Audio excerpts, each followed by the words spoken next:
Manifestation இது உங்க எதிர்காலத்த உங்களுக்கு புடிச்ச மாரி மாத்துறது மட்டும் இல்ல.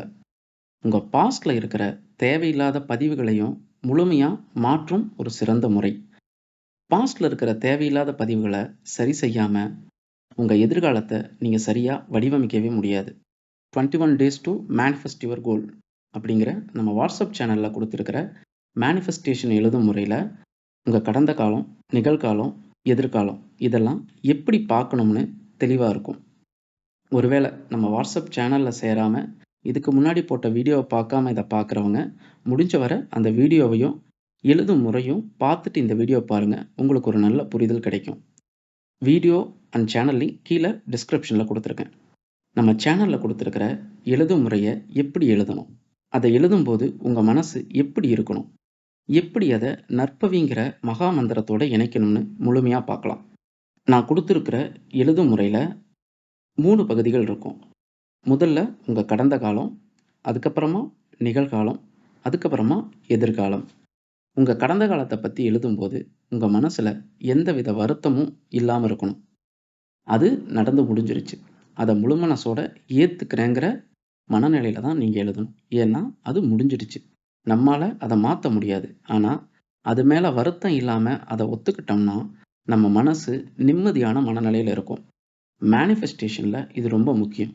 நீங்க மன நிம்மதியோட செஞ்சா தான், அது உங்களுக்கு முழு பலனையும் கொடுக்கும். அடுத்து நிகழ்காலத்த பத்தி எழுதும்போது, இந்த நொடி என் வாழ்க்கை சரியான இலக்க நோக்கி தான் நகருது. நான் தனியா இல்ல.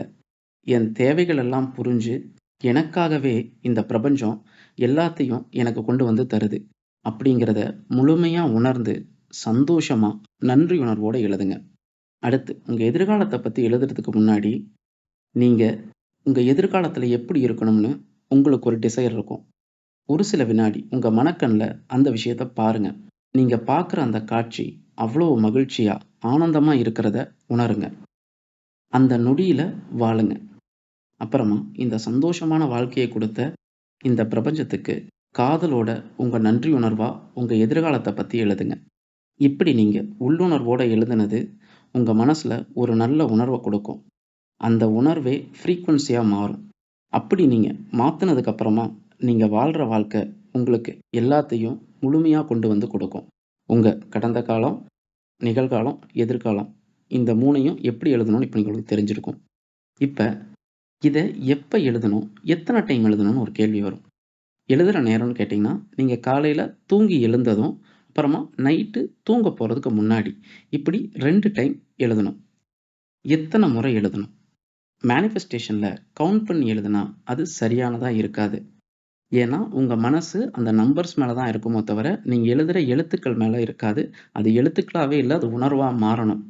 ஸோ, நீங்க எழுதும்போது இத்தன டைம் தான் எழுதணும்னு எந்த கவுண்ட்டும் வச்சுக்காதீங்க. நீங்க எழுதும்போது உங்க மனசு அதுல ஒண்ணா இணஞ்சு, எத்தன டைம் எழுத முடியுமோ எழுதுங்க. அதுதான் உங்க மனச சரியான முறையில வச்சுக்கும். அதுதான் உங்களோட தேவைகள பூர்த்தி பண்ற சரியான ஃப்ரீக்வென்சியா கன்வெர்ட் ஆகும்.